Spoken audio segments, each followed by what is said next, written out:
Bapak, Ibu, dan saudara-saudara yang terkasih dalam Kristus, selamat pagi. Selamat berjumpa kembali dalam program Benediktus Baca Kitab Suci. Semoga rahmat kesehatan serta rahmat kesejahteraan senantiasa dilimpahkannya kepada kita semua. Amin. Marilah kita awali dengan membuat tanda kemenangan. Dalam nama Bapa dan Putra dan Roh Kudus. Amin. Bacaan dari kitab pertama Samuel. Sekali peristiwa berkumpullah semua tua-tua Israel.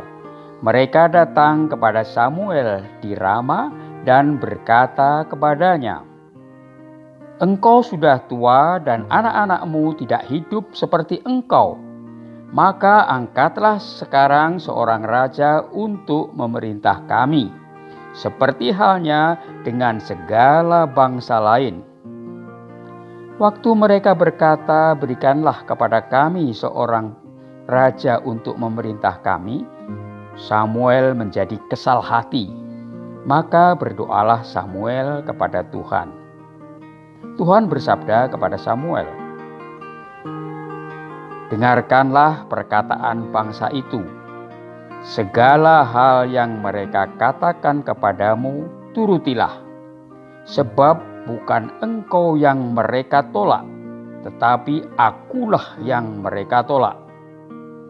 Maksud mereka, jangan aku menjadi raja atas mereka." Samuel menyampaikan segala sabda Tuhan kepada bangsa itu yang meminta seorang raja kepadanya. Kata Samuel, "Inilah yang menjadi hak raja yang akan memerintah kamu. Anak-anakmu laki-laki akan diambilnya dan dipekerjakannya pada kereta dan pada kuda, dan mereka harus berlari di depan keretanya. Ia akan menjadikan mereka kepala pasukan 1.000 dan kepala pasukan 50. Mereka harus membajak ladangnya dan mengerjakan penuaian baginya. Mereka harus membuat senjata-senjata dan perkakas keretanya. Anak-anakmu perempuan akan diambilnya sebagai juru campur rempah-rempah, juru masak, dan juru makanan. Selanjutnya dari ladangmu, dari kebun anggur dan kebun zaitunmu akan diambilnya yang paling baik untuk diberikannya kepada pegawai-pegawainya.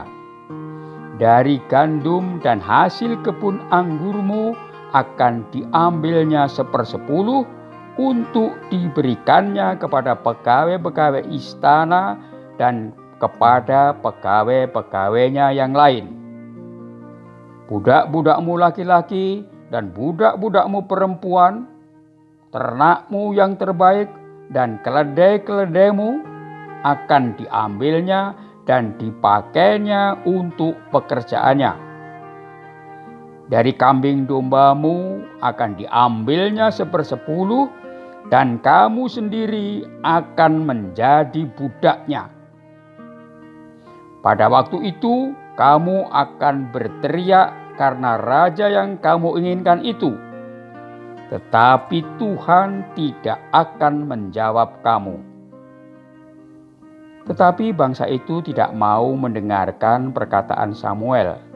Mereka bersikeras, "Tidak, kami harus punya raja. Biar kami pun sama seperti segala bangsa lain. Raja kami akan menghakimi kami dan memimpin kami dalam perang." Samuel mendengarkan segala perkataan bangsa itu dan menyampaikannya kepada Tuhan. Tuhan bersabda kepada Samuel, "Turutilah permintaan mereka dan angkatlah seorang raja bagi mereka." Demikianlah sabda Tuhan. Syukur kepada Allah. Inilah Injil suci menurut Markus. dimuliakanlah Tuhan. Selang beberapa hari sesudah Yesus datang ke Kapernaum, tersiarlah kabar bahwa ia ada di rumah. Maka datanglah orang-orang berkerumun sehingga tidak ada lagi tempat, bahkan di muka pintu pun tidak. Sementara Yesus memberitakan sabda kepada mereka, beberapa orang datang membawa kepadanya seorang lumpuh digotong oleh 4 orang. Tetapi mereka tidak dapat membawanya ke hadapan Yesus karena orang banyak itu. Maka mereka membuka atap yang di atas Yesus, dan sesudah atap terbuka, mereka menurunkan tilam tempat orang lumpuh itu terbaring. Melihat iman mereka, berkatalah Yesus kepada orang lumpuh itu, "Hai anakku, dosamu sudah diampuni." Tetapi di situ duduk juga beberapa orang ahli Taurat. Mereka berpikir dalam hati, "Mengapa orang ini berkata begitu? Ia menghujat Allah. Siapa yang dapat mengampuni dosa selain Allah sendiri?" Tetapi Yesus langsung tahu dalam hatinya bahwa mereka berpikir demikian. Maka ia berkata kepada mereka, "Mengapa kamu berpikir begitu dalam hatimu? Manakah lebih mudah mengatakan kepada orang lumpuh itu, 'Dosamu sudah diampuni,' atau mengatakan, 'Bangunlah, angkatlah tilammu dan berjalanlah'? Tetapi supaya kamu tahu bahwa di dunia ini Anak Manusia berkuasa mengampuni dosa." Lalu berkatalah Yesus kepada orang lumpuh itu, "Kepadamu kukatakan, bangunlah, angkatlah tempat tidurmu, dan pulanglah ke rumahmu." Dan orang itu pun bangun, segera mengangkat tempat tidurnya, dan pergi keluar di hadapan orang-orang itu. Mereka semua takjub, lalu memuliakan Allah. Katanya, "Yang seperti ini belum pernah kita lihat." Demikianlah sabda Tuhan. Terpujilah Kristus. Renungan dibacakan dari buku Ziarah Batin. Samuel dianggap sebagai imam, nabi, dan hakim terakhir yang memerintah bangsa Israel. Dalam bacaan pertama, bangsa Israel meminta Samuel untuk mengangkat raja bagi mereka seperti bangsa-bangsa lain. Dengan kesal, Samuel menyampaikan apa yang terjadi jika mereka memiliki raja. Akan tetapi, bangsa Israel bersikeras. Samuel berpaling kepada Tuhan. Tuhan mengiyakan permintaan bangsa Israel. 3 faktor yang melatar belakangi permintaan bangsa Israel adalah Samuel sudah tua. Anak Samuel yang akan menggantikannya tidak hidup secara benar, dan pengaruh bangsa lain. Segala sesuatu berubah. Namun kesetiaan Tuhan tidak pernah berubah. Ia hadir dalam diri bapak-bapak bangsa Israel, para nabi, para hakim, para raja, dan akhirnya dalam diri Yesus Kristus. Beda wajah pemimpin, namun Tuhan menunjukkan kerahiman dan kasih yang sama.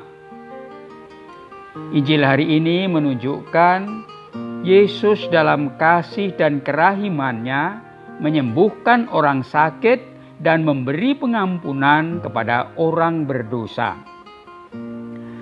Allah tidak mengubah kita seperti cara kita, tetapi dengan caranya yang selalu berliku tetapi logis. Yang kita buat adalah membuka hati. Pemilik rumah hari ini menerima Yesus dan merelakan atap rumahnya dibongkar demi kesembuhan sesamanya. Membuka atap rumah adalah cara-cara tak biasa untuk memasuki rumah, mungkin kecuali pencuri.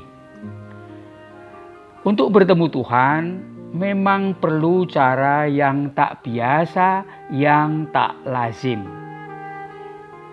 Marilah kita berdoa. Tuhan, bantulah kami untuk menjadi hakim, nabi, dan raja bagi diri kami sendiri, agar aku mampu membuka atap harga diriku untuk membantu sesama. Amin. Dalam nama Bapa dan Putra dan Roh Kudus. Amin.